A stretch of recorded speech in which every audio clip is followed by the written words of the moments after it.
Hallelujah. ദൈവവചനത്തെ സ്വന്തമാക്കുവാൻ കടന്നു വന്നിരിക്കുന്ന എല്ലാവർക്കും നമ്മുടെ കർത്താവായ യേശുവിന്റെ സമാധാനം ആശംസിക്കുകയാണ്. പ്രിയമുള്ളവരെ, ഏറെ ഒരുക്കമുള്ള ഹൃദയത്തോടെ കർത്താവിന്റെ സാന്നിധ്യത്തിന് മുൻപിൽ നമുക്കായിരിക്കാം. ഇന്നേ ദിവസം തിരുവചനത്തിലൂടെ പരിശുദ്ധാത്മാവ് നമ്മളെ നടത്തുവാനായി പോകുന്നത് അപ്പോസ്തല പ്രവർത്തനങ്ങൾ 4-ാം അധ്യായം 31-ാമത്തെ തിരുവചനമാണ്. ഈ വചനം അഭിഷേകമായി നമ്മുടെ ജീവിതങ്ങളിൽ വ്യാപരിക്കുവാൻ, നമ്മുടെ കുടുംബങ്ങളിൽ വെളിപ്പെടുവാൻ ഏറെ ഒരുക്കമുള്ള ഹൃദയത്തോടെ, ഒത്തിരിയേറെ താല്പര്യത്തോടെ കർത്താവിന്റെ സാന്നിധ്യത്തിൽ നമുക്കായിരിക്കാം. സാധിക്കുന്ന എല്ലാവരും വിശുദ്ധ ബൈബിൾ കൈകളിലെടുത്ത് പ്രാർത്ഥനാപൂർവം ഏറെ ഒരുക്കമുള്ളവരായി വിശുദ്ധ വചനത്തെ സ്വന്തമാക്കുവാനായിട്ട് നമുക്കൊരുങ്ങാം. പ്രിയ ദൈവമക്കളെ, തിരുവചനത്തിലൂടെ ആത്മാവ് നമ്മോട് സംസാരിക്കുകയാണ്. അപ്പോസ്തല പ്രവർത്തനങ്ങൾ 4-ാം അധ്യായം 31-ാമത്തെ തിരുവചനം. പ്രാർത്ഥന കഴിഞ്ഞപ്പോൾ അവർ സമ്മേളിച്ചിരുന്ന സ്ഥലം കുലുങ്ങി. അവരെല്ലാവരും പരിശുദ്ധാത്മാവിനാൽ പൂരിതരായി ദൈവവചനം ധൈര്യപൂർവം പ്രസംഗിച്ചു.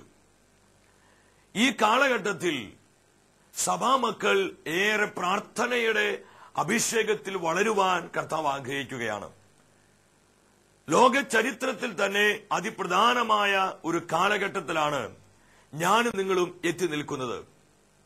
സഭായുഗം നമ്മൾ പരിശോധിക്കുമ്പോൾ സഭാ കാലഘട്ടങ്ങളിൽ ഏറ്റവും പ്രാധാന്യമർഹിക്കുന്ന ഒരു കാലയളവിലാണ് ദൈവമക്കളായ നമ്മൾ എത്തി നിൽക്കുന്നത്.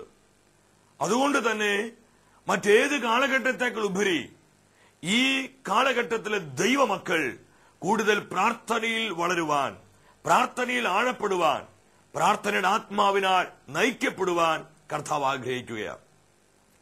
ഒരിക്കൽ ഇങ്ങനെ പ്രാർത്ഥിച്ചുകൊണ്ടിരിക്കുന്ന സമയത്ത് ദൈവാത്മാവ് ഇപ്രകാരം ഒരു ചോദ്യം ചോദിച്ചു. നിങ്ങളുടെ ആവശ്യങ്ങൾ വന്ന് നിങ്ങൾ എന്നോട് പറയുന്നില്ലേ? ഞാൻ പറഞ്ഞു, പറയുന്നുണ്ട്. നമ്മൾ നമ്മുടെ ആവശ്യങ്ങളൊക്കെ കർത്താവിനോട് പറയാറുണ്ട്. നമ്മുടെ കുടുംബത്തിന്റെ ആവശ്യങ്ങള്, വ്യക്തിപരമായ ആവശ്യങ്ങള്, മക്കളുടെ ആവശ്യങ്ങള്, ശുശ്രൂഷപരമായ ആവശ്യങ്ങള്, നമ്മുടെ സാമ്പത്തികമായ ആവശ്യങ്ങള്, ഇങ്ങനെ ഒട്ടനവധി ആവശ്യങ്ങള് നമ്മൾ കർത്താവിനോട് പറയാറുണ്ട്. ദൈവാത്മാവ് പറഞ്ഞു, നിങ്ങൾക്ക് നിങ്ങളുടെ ആവശ്യങ്ങൾ പറയാൻ ഞാനുണ്ട്. എന്നാൽ നിങ്ങൾക്ക് ആവശ്യങ്ങൾ ഉള്ളതുപോലെ തന്നെ എനിക്കുമുണ്ട് ചില ആവശ്യങ്ങള്. എന്റെ ആവശ്യങ്ങള് ഞാൻ ആരോടാ പറയുന്നത്? ഈ കാലഘട്ടത്തിൽ കർത്താവ് ആഗ്രഹിക്കുന്ന വളരെ പ്രാധാന്യമുള്ളൊരു കാര്യമാണ് ദൈവത്തിന്റെ ആവശ്യങ്ങൾക്ക് വേണ്ടി, സ്വർഗത്തിന്റെ ആവശ്യങ്ങൾക്ക് വേണ്ടി പ്രാർത്ഥിക്കുന്നവരായി സഭാമക്കൾ മാറണമെന്ന്. നമ്മൾ പ്രാർത്ഥിക്കുമ്പോൾ ആത്മീയ മണ്ഡലത്തിലും ഭൗതിക മണ്ഡലത്തിലും അനവധി കാര്യങ്ങൾ സംഭവിക്കുന്നുണ്ട്. ഒട്ടനവധി കാര്യങ്ങൾ പ്രാർത്ഥിക്കുമ്പോൾ സംഭവിക്കുന്നുണ്ട്. എന്നാൽ അപ്പോസ്തല പ്രവർത്തനം 4-ാം അധ്യായം 31-ാം തിരുവചനത്തിന്റെ അടിസ്ഥാനത്തിൽ, ആ വചനത്തിൽ നിന്നുകൊണ്ട് പ്രധാനമായ 3 കാര്യങ്ങൾ നിങ്ങളുടെ പങ്കുവെക്കുവാനായി ആഗ്രഹിക്കുകയാണ്. പ്രാർത്ഥിക്കുന്ന ജീവിതങ്ങളിൽ, പ്രാർത്ഥിക്കുന്ന കുടുംബങ്ങളിൽ, പ്രാർത്ഥിക്കുന്ന കൂട്ടായ്മകളിൽ, പ്രാർത്ഥിക്കുന്ന സമൂഹങ്ങളിൽ എപ്രകാരമാണ് കർത്താവ് പ്രവർത്തിക്കുന്നത്? ഈ വചനത്തിന്റെ അടിസ്ഥാനത്തിൽ പരിശുദ്ധാത്മാവ് നമുക്ക് വെളിപ്പെടുത്തി തരികയാണ്. വചനം പറയുന്നു, അവർ പ്രാർത്ഥിച്ചു കഴിഞ്ഞപ്പോൾ. ഈ വചനം നമ്മൾ പരിശോധിക്കുമ്പോൾ ഇതിനൊരു പശ്ചാത്തലമുണ്ട്. അപ്പോസ്തലന്മാര് വളരെയധികം പീഡിപ്പിക്കപ്പെടുകയും അന്നത്തെ അധികാരികളുടെ മുൻപിൽ അവർ വളരെയധികം ചോദ്യങ്ങൾക്ക് മറുപടി നൽകുകയും ഒരുപാട് യേശുവിന്റെ വചനത്തെ പ്രതി നിന്ദനങ്ങളും പീഡനങ്ങളും ഏൽക്കുന്ന സമയം യേശുവിന്റെ നാമത്തിൽ പഠിപ്പിക്കരുതെന്ന് അവരോട് പറയുകയാ.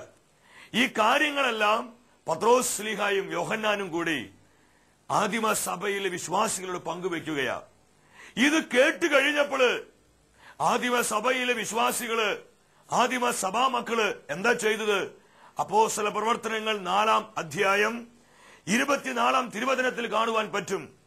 അവർ ഈ കാര്യങ്ങൾ കേട്ടപ്പോൾ ഏക മനസ്സോടെ ഉച്ചത്തിൽ ദൈവത്തെ വിളിച്ചപേക്ഷിച്ചു. നാഥ, ആകാശത്തിന്റെയും ഭൂമിയുടെയും സമുദ്രത്തിന്റെയും അവയിലുള്ള സകലത്തിന്റെയും സൃഷ്ടാവേ എന്ന് പറഞ്ഞ് ഹൃദയനുരുക്കത്തോടെ ആദിമ സഭാ മക്കൾ ദൈവത്തെ വിളിച്ചു പ്രാർത്ഥിക്കുകയാ. ഈ പ്രാർത്ഥനയുടെ സമാപനത്തിൽ എവിടെ? അതാണ് ഈ വചനത്തിന്റെ പശ്ചാത്തലം. പ്രാർത്ഥന കഴിഞ്ഞപ്പോൾ ഒന്നാമത്തെ റിസൾട്ട്, പ്രാർത്ഥിക്കുന്ന ജീവിതങ്ങളിൽ, കുടുംബങ്ങളിൽ സംഭവിക്കുന്ന ഒന്നാമത്തെ കാര്യം വചനം പറയുന്നു, അവർ സമ്മേളിച്ചിരുന്ന സ്ഥലം കുലുങ്ങി. എന്തുകൊണ്ടാണ് അവർ കൂടി വന്ന ആ സ്ഥലം കുലുങ്ങിയത്? അവർ പ്രാർത്ഥിച്ചുകൊണ്ടിരിക്കുമ്പോൾ ഇതാ ദൈവശക്തി ഇറങ്ങി വന്നു, സ്വർഗം തുറക്കപ്പെട്ടു. കർത്താവിന്റെ അത്ഭുത ശക്തി ആ സമൂഹത്തിന്റെ മധ്യേ ഇറങ്ങി വരികയാണ്. സ്വർഗത്തിന്റെ ബോംബിംഗ് അവിടെ നടന്നു. ഞാൻ വിശ്വസിക്കുന്നു, അവർ പ്രാർത്ഥിച്ചുകൊണ്ടിരുന്നപ്പോൾ സ്വർഗത്തിലെ ദൂതന്മാര് സ്വർഗത്തിന്റെ ബോംബുകൾ അങ്ങ് എറിയാൻ തുടങ്ങി. ഒരു ബോംബിംഗ് അവിടെ നടന്നു. സ്വർഗത്തിന്റെ ബോംബിംഗിൽ അവർ സമ്മേളിച്ചിരുന്ന സ്ഥലം കുലുങ്ങി. അപ്പോസ്തല പ്രവർത്തനങ്ങൾ 16-ാം അധ്യായം 26-ാം തിരുവചനത്തിൽ നമുക്ക് കാണുവാൻ പറ്റും. പൗലോസ് ശീലാസിനെയും പിടിച്ച് ബന്ധിച്ച് അവരെ കാരാഗൃഹത്തിന്റെ ഉള്ളറയിലാക്കി. ശരീരം മുഴുവൻ പൊട്ടിപ്പൊളിഞ്ഞിരിക്കുക, ദുസ്സഹമായ വേദന, കാലുകൾ കാമം വെച്ചിരിക്കുക, അങ്ങോട്ടിങ്ങോട്ടും ചലിക്കുവാൻ കഴിയാത്ത വിധത്തിൽ ദൈവത്തിന്റെ അപ്പോസ്തലന്മാരെ ചങ്ങലകളാൽ ബന്ധിതരായി അവർ ആ കാരാഗൃഹത്തിന്റെ ഉള്ളറയിൽ കിടക്കുകയാ. പാതിര സമയമായപ്പോൾ വചനം പറയുന്നു, അവർ കർത്താവിനെ പാടി ആരാധിക്കാൻ തുടങ്ങി. അവർ ദൈവത്തെ വിളിച്ച് അപേക്ഷിക്കാൻ തുടങ്ങി. അവർ ഹൃദയനുറുക്കത്തോടെ പ്രാർത്ഥിച്ചു. പ്രിയമുള്ളവരെ, അവർ ദൈവത്തെ ആരാധിച്ചത് ചങ്ങല പൊട്ടാനായിരുന്നില്ല. അവർ കർത്താവിനെ വിളിച്ചത് അടഞ്ഞു കിടക്കുന്ന വാതിലുകൾ തുറക്കപ്പെടാനായിരുന്നില്ല. അവർ ദൈവത്തെ മഹത്വപ്പെടുത്തിയത് അവർക്കൊരു വിടുതൽ കിട്ടുവാനായിരുന്നില്ല. എന്നാൽ എന്ത് സംഭവിച്ചു? അവർ പ്രാർത്ഥിച്ചപ്പോൾ ചങ്ങലകൾ പൊട്ടി. അവർ പ്രാർത്ഥിച്ചപ്പോൾ അടഞ്ഞു കിടക്കുന്ന വാതിലുകൾ തുറക്കപ്പെട്ടു. അവർ പ്രാർത്ഥിച്ചപ്പോൾ കാരാഗൃഹത്തിന്റെ അടിത്തറ കുലുങ്ങി. 26-ാം വചനത്തിൽ നമ്മൾ കാണുന്നുണ്ട്, ദൈവശക്തി ഇറങ്ങി, ഫിലിപ്പി കാരാഗൃഹത്തിന്റെ അടിത്തറ കുലുങ്ങി. പ്രിയമുള്ളവരെ, പ്രാർത്ഥിക്കുന്ന ജീവിതങ്ങളിൽ ദൈവശക്തി ഇറങ്ങി വരും. വർഷങ്ങളായി ശത്രുവായ പിശാച് അനേകം ജീവിതങ്ങളിൽ ചില അടിസ്ഥാനങ്ങൾ ഇട്ടിട്ടുണ്ട്. ഈ അടിസ്ഥാനങ്ങളെല്ലാം കുലുങ്ങാൻ തുടങ്ങും. ഈ അതിരുകളെല്ലാം പൊട്ടാൻ തുടങ്ങും. ഈ ബന്ധനങ്ങളെല്ലാം തകരാൻ തുടങ്ങും. ഈ മുഖങ്ങളെല്ലാം ഒടിഞ്ഞു മാറാൻ തുടങ്ങും. ഇന്ന് ഒരുപാട് കുടുംബങ്ങളിൽ ഇതുപോലെ ചില അടിസ്ഥാനങ്ങളുണ്ട്. എന്നാൽ അവിടെയെല്ലാം ഒരു കുലുക്കം ആവശ്യമാണെന്ന് കർത്താവ് പറയാ. ചിലതൊക്കെ നമ്മളിൽ നിന്ന്, നമ്മുടെ കുടുംബത്തിൽ നിന്ന് കുലുങ്ങി മാറിപ്പോകേണ്ടതായിട്ടുണ്ട്. അവർ പ്രാർത്ഥിച്ചപ്പോൾ അവർ സമ്മേളിച്ചിരുന്ന സ്ഥലം കുലുങ്ങി. പ്രാർത്ഥിക്കുമ്പോൾ ദൈവശക്തി വ്യാപരിക്കും. രണ്ടാമത്തെ റിസൾട്ട്, പ്രാർത്ഥിച്ചപ്പോൾ എന്ത് സംഭവിച്ചു? അവരെല്ലാവരും പരിശുദ്ധാത്മാവിനാൽ പൂരിതരായി. പ്രാർത്ഥിക്കുന്ന ജീവിതങ്ങളിലേക്ക്, കുടുംബങ്ങളിലേക്ക് പരിശുദ്ധാത്മാവ് ഇറങ്ങി വരും. പരിശുദ്ധാത്മാവിന്റെ ശക്തി വെളിപ്പെടും. പ്രാർത്ഥിക്കുന്ന കൂട്ടായ്മകളിൽ ആത്മാവിന്റെ അഭിഷേകം വെളിപ്പെടും. ഇന്ന് മറ്റേത് കാലഘട്ടത്തെക്കുപരി പരിശുദ്ധാത്മാവിന്റെ ചലനം ലോകം മുഴുവൻ വെളിപ്പെട്ടുകൊണ്ടിരിക്കുകയാ. ഒരു ദ്വിതീയ പെന്തക്കോസ്തയ്ക്ക് വേണ്ടി കർത്താവ് ലോകത്തൊരുക്കിക്കൊണ്ടിരിക്കുകയാ. ആഗോള സഭ ഒരുക്കിക്കൊണ്ടിരിക്കുകയാ. ജോയൽ പ്രവാചകന്റെ പുസ്തകത്തിലൂടെ കർത്താവ് വിളിച്ചു പറഞ്ഞു, കാലം അതിന് അന്ത്യത്തിലേക്ക് ചെല്ലുമ്പോൾ എല്ലാ ജീവിതങ്ങളുടെ മേൽ ഞാൻ എന്റെ ആത്മാവിനെ പകരും.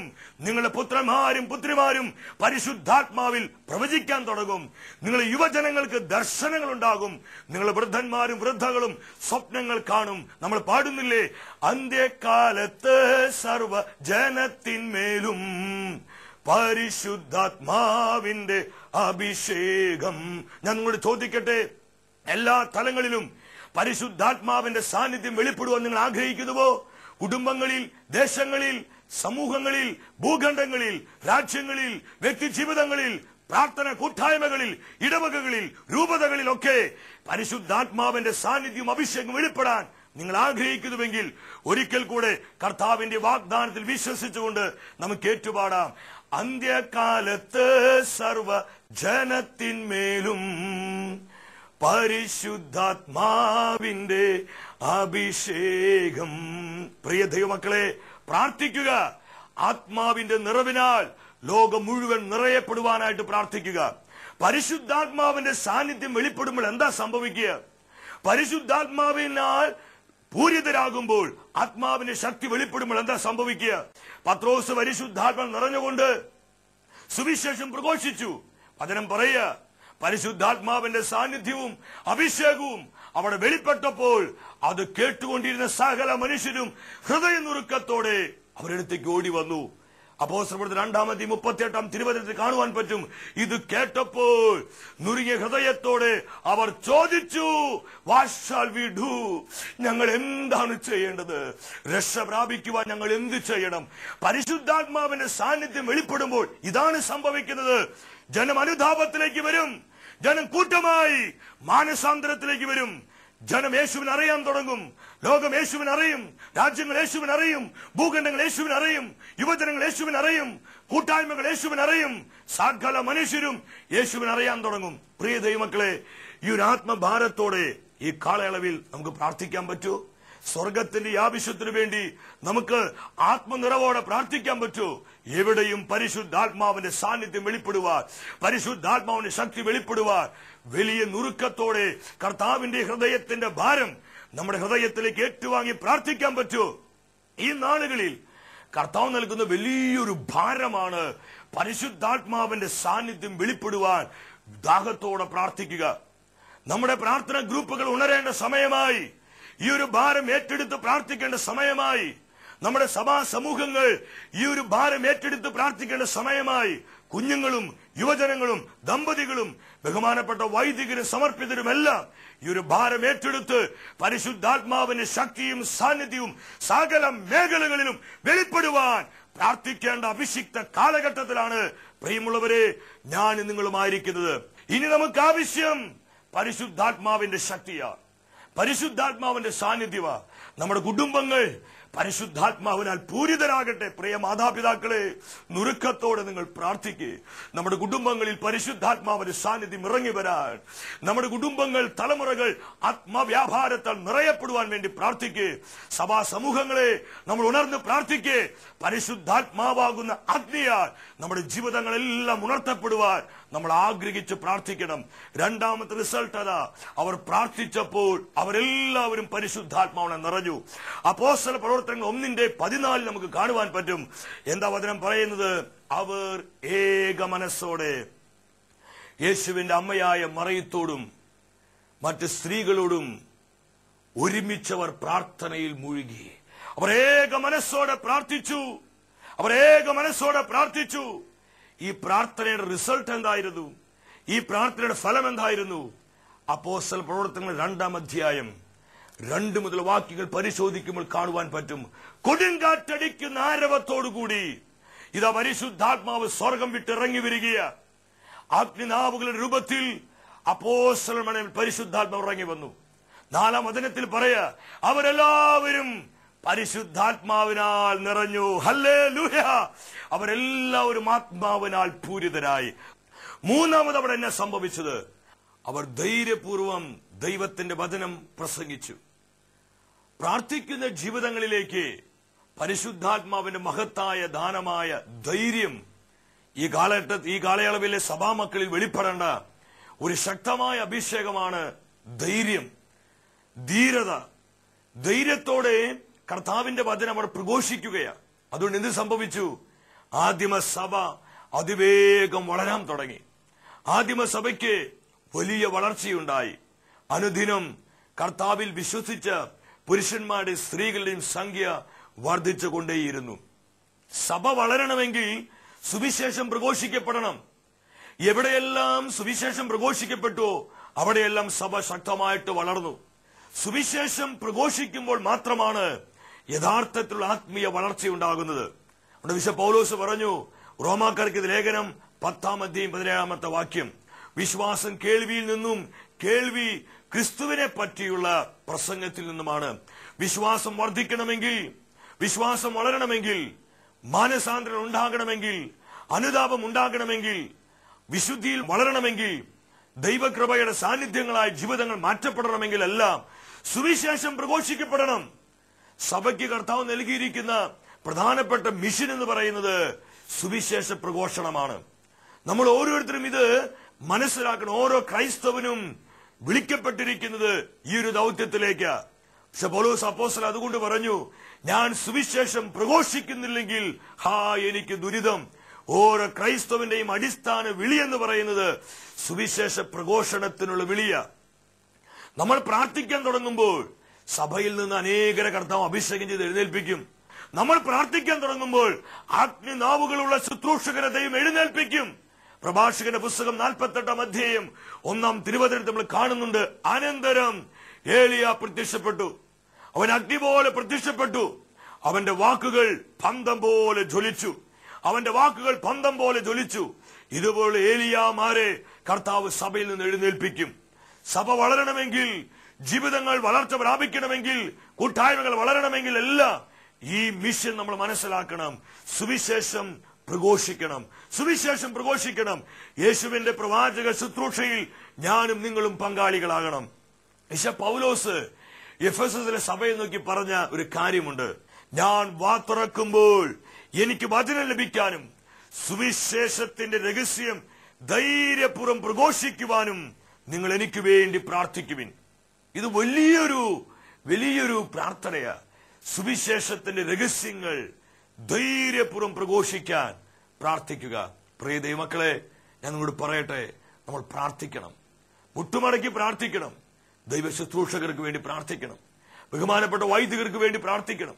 ബഹുമാനപ്പെട്ട സമർപ്പിതർക്ക് വേണ്ടി പ്രാർത്ഥിക്കണം. സുവിശേഷ വേളയിൽ വ്യാപൃതരാകുന്നവർക്ക് വേണ്ടി പ്രാർത്ഥിക്കണം.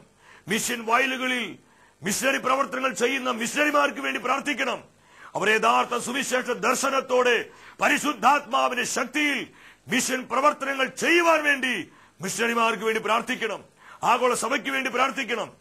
ഈ ഒരു വർഷം പരിശുദ്ധ പിതാവ് യൂറോപ്പിലെ സഭയ്ക്ക് വേണ്ടി പ്രാർത്ഥിക്കാൻ പറഞ്ഞിരിക്കുക. യൂറോപ്പിന് വേണ്ടി പ്രാർത്ഥിക്കാൻ പറഞ്ഞിരിക്കുക. നമ്മൾ പ്രാർത്ഥിക്കണം. യൂറോപ്പിലെ സഭ ഉണരുവാൻ, യൂറോപ്പ് യേശുവിനാൽ പിടിക്കപ്പെടുവാൻ, യൂറോപ്പിൽ സുവിശേഷ വേല ചെയ്യുന്ന എല്ലാ മിഷനറിമാർക്ക് വേണ്ടി നമ്മൾ പ്രാർത്ഥിക്കണം. ലോകം മുഴുവനും കർത്താവിന്റെ വേലയിൽ വ്യാപൃതരായിക്കൊണ്ടിരിക്കുന്ന മിഷനറിമാർക്ക് വേണ്ടി, സുവിശേഷ പ്രഘോഷകർക്ക് വേണ്ടി, ബഹുമാനപ്പെട്ട വൈദികർക്ക് വേണ്ടി, സമർപ്പിതർക്ക് വേണ്ടി നമ്മൾ നുറുക്കത്തോടെ പ്രാർത്ഥിക്കുമ്പോൾ അവരുടെ ജീവിതങ്ങളിലെല്ലാം പരിശുദ്ധാത്മാവിന്റെ സാന്നിധ്യം വെളിപ്പെടുകയും ഈ ഒരു സുവിശേഷ ദർശനത്തിലേക്ക് വരികയും ധീരതയോടെ സുവിശേഷം പ്രഘോഷിക്കുവാനായിട്ട് സാധിക്കും.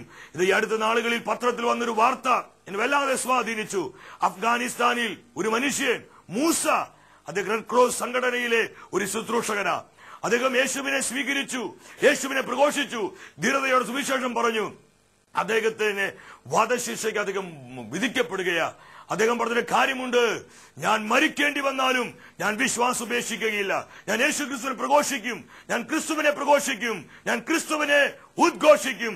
പ്രിയ ദൈവമക്കളെ, നമുക്ക് ആവശ്യം ഇന്ന് ഈ ധീരതയാ. രക്തസാക്ഷികളിൽ വെളിപ്പെട്ട അതേ ധീരതയുടെ അഭിഷേകം, അതേ ധൈര്യത്തിന്റെ അഭിഷേകം.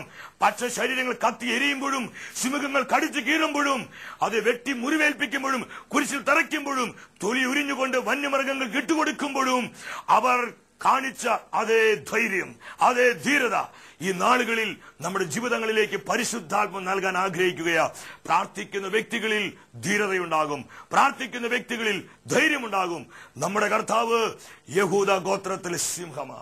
അവൻ ഒരേ സമയം ദൈവത്തിന്റെ കുഞ്ഞാടായിരുന്നു, എന്നാൽ അതേസമയം അവൻ യഹൂദ ഗോത്രത്തിലെ സിംഹമായിരുന്നു. നമ്മുടെ കർത്താവ് യഹൂദ ഗോത്രത്തിലെ സിംഹമാണെങ്കിൽ നമ്മളാരാ? സിംഹക്കുട്ടികൾ. ഹല്ലേലൂയ. ആദിമ സഭയുടെ ഈ ഒരു മാതൃക നമുക്ക് സ്വീകരിക്കാം. ആദിമ സഭയിൽ വെളിപ്പെട്ട അഭിഷേകം നമുക്ക് സ്വീകരിക്കാം. പ്രാർത്ഥിച്ചപ്പോൾ ധൈര്യപൂർവം ദൈവത്തിന്റെ വചനം അവർ പ്രഘോഷിച്ചു. ഈ 3 റിസൾട്ടുകള് സംഭവിക്കുകയാ, അവിടെ നിറവേറപ്പെടുകയാ. അങ്ങനെ സകല മനുഷ്യരും നമ്മുടെ കർത്താവിന്റെ മഹത്വം കാണട്ടെ. ഈ ഒരു അഭിഷേകം തുറന്നു വരുന്ന ആരാധന ശുശ്രൂഷയിൽ കൂടുതലായി നമുക്ക് ഏറ്റെടുക്കാം. പരിശുദ്ധ അമ്മേ, ഞങ്ങളുടെ അമ്മേ, സകല വിശുദ്ധരെ, മലാഖമാരെ, ഞങ്ങൾക്ക് വേണ്ടി പ്രാർത്ഥിക്കണമേ. ഈ ഒരു അഭിഷേകം നമ്മളിൽ കൂടുതലായി വെളിപ്പെടട്ടെ. കർത്താവ് നമ്മളെല്ലാവരെയും സമൃദ്ധമായി അനുഗ്രഹിക്കട്ടെ.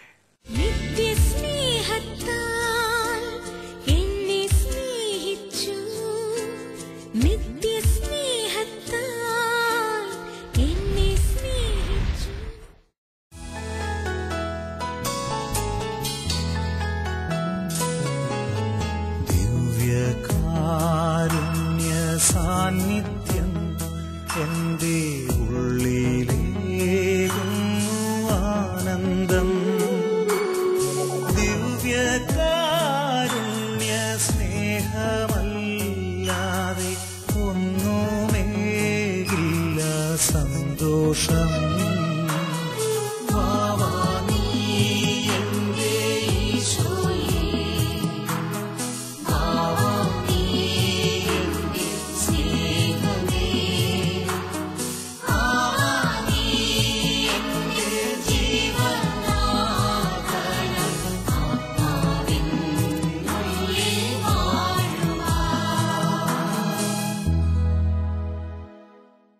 വിശുദ്ധിയിൽ മഹത്വപൂർണനായ കർത്താവിന്റെ തിരുസാന്നിധ്യം നമുക്ക് പൂർണ്ണമായിട്ടും അനുഭവിക്കാം.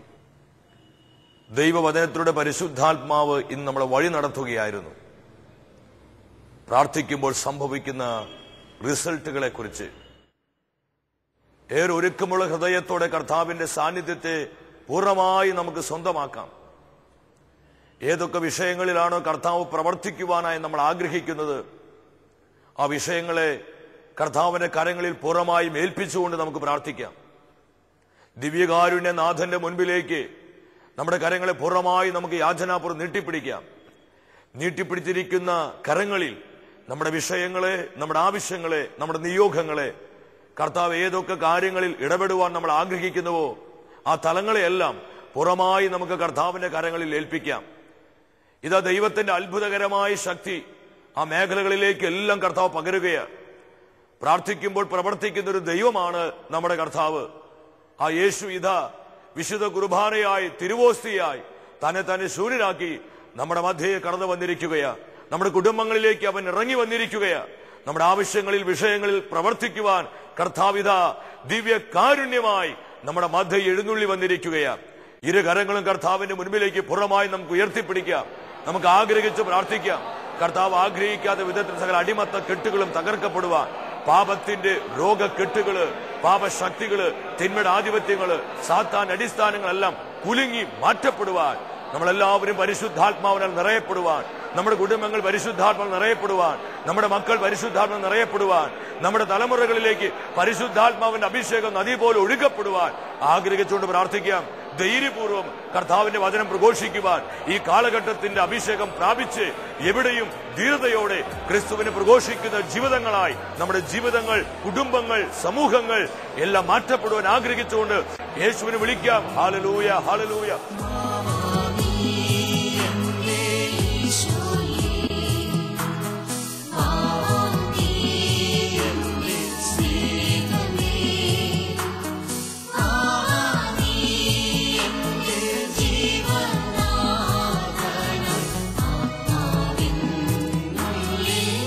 കർത്താവെ പ്രവർത്തിക്കണമേ, കർത്താവ് ഇടപെടണമേ, കർത്താവിന്റെ സാന്നിധ്യം നിങ്ങൾ നിറയ്ക്കണമേ. Hallelujah, hallelujah, hallelujah. അഭിഷേകം ചെയ്യണമേ, അഭിഷേകം ചെയ്യണമേ. ഞങ്ങൾ കുടുംബങ്ങൾ അഭിഷേകം ചെയ്യണമേ, ഞങ്ങളുടെ സമൂഹത്തെ അഭിഷേകം ചെയ്യണമേ, ജീവിതങ്ങൾ അഭിഷേകം ചെയ്യണമേ. ഞങ്ങൾ പ്രാർത്ഥിക്കുന്ന കർത്താവേ, ഹല്ലേലൂയ, ഹല്ലേലൂയ, ഹല്ലേലൂയ. നന്ദി കർത്താവേ, നന്ദി കർത്താവേ. തിരു സാന്നിധ്യം കൊണ്ട്, അവിടുത്തെ ശക്തിയാൽ, അവിടുത്തെ മഹത്വത്താൽ ഞങ്ങളെ നിറയ്ക്കണമേ, അഭിഷേകം ചെയ്യണമേ. യേശുവേ നന്ദി, യേശുവേ സ്തുതി.